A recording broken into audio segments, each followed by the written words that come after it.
Tere aiandasuvilised! Loomulikult meil on hea meel, et veebruaris ja märtsis on päevad juba saanud palju pikemaks.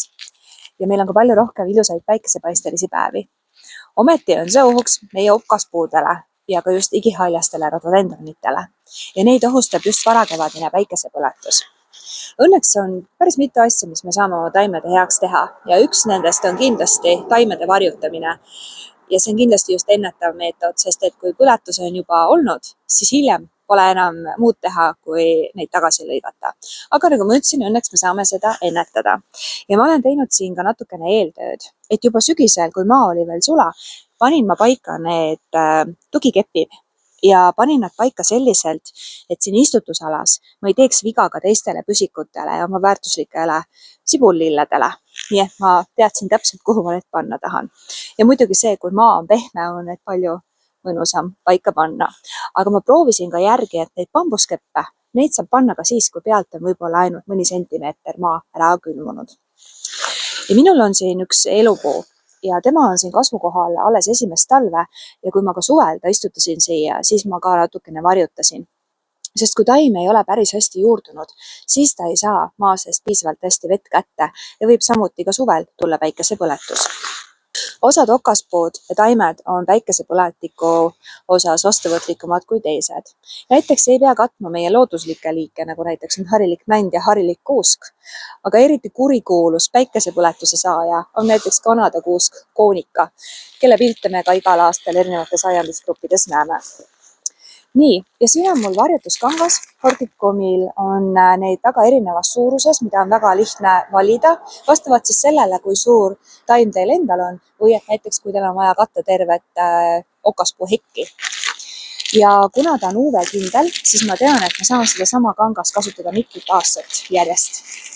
Ma võtan ta siit välja ja see on mul 3-meetrine jupp.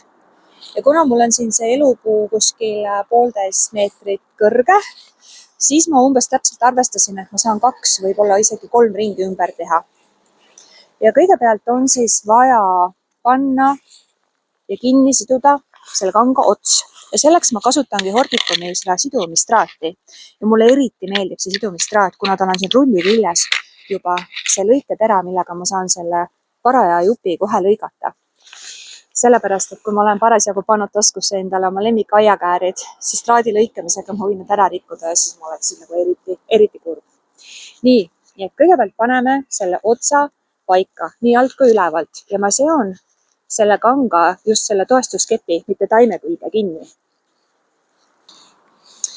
Nüüd ma olen otsad kinnitanud, nüüd ma lihtsalt jalutan selle kangaga ümber selle taime, niimoodi, et ma ümber neid toestuskeppega väga tinguta, sest ma tahan, et selle kanga ja taime vahele jääks piisavalt palju ruumi ja õhku liikuma.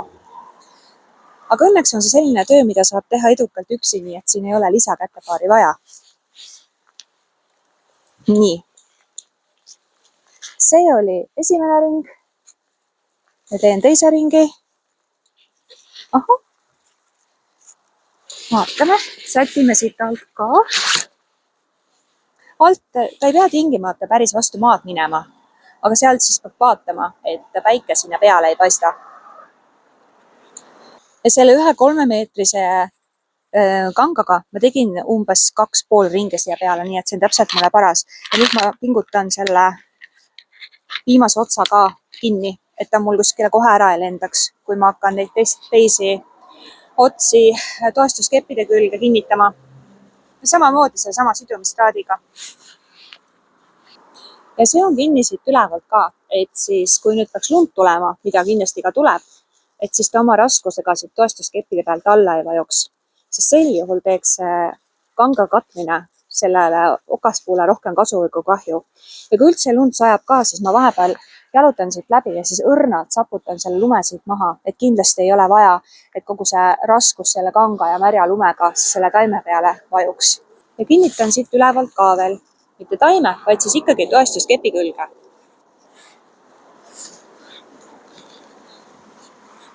Selle katte eemaldan ma varakevadel siis, kui ma olen täiesti kindel, et maa on ilusti ära sulanud.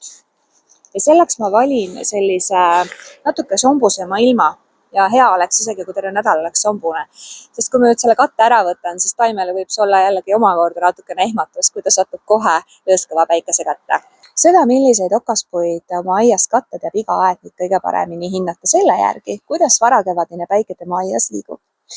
Mõnikord on meil oma aias juba loomulik varjutus ka juba olemas. Näiteks minul on selja taga see väga tihe viirpuuhekk.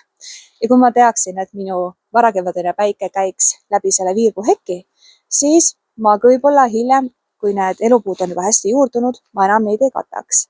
Aga kuna ma tean, et minu aias käib see varakevadine ja väga ere päike just siit minu paremalt ja siin ei ole mul mitte ühtegi loomulikku varju, ühtegi puud ega põõsast, mis seda varju annaks, siis on targem karta kui kahetseda ja siiski ma arvan, et ma jään väga pikalt neid elupuid varjutama.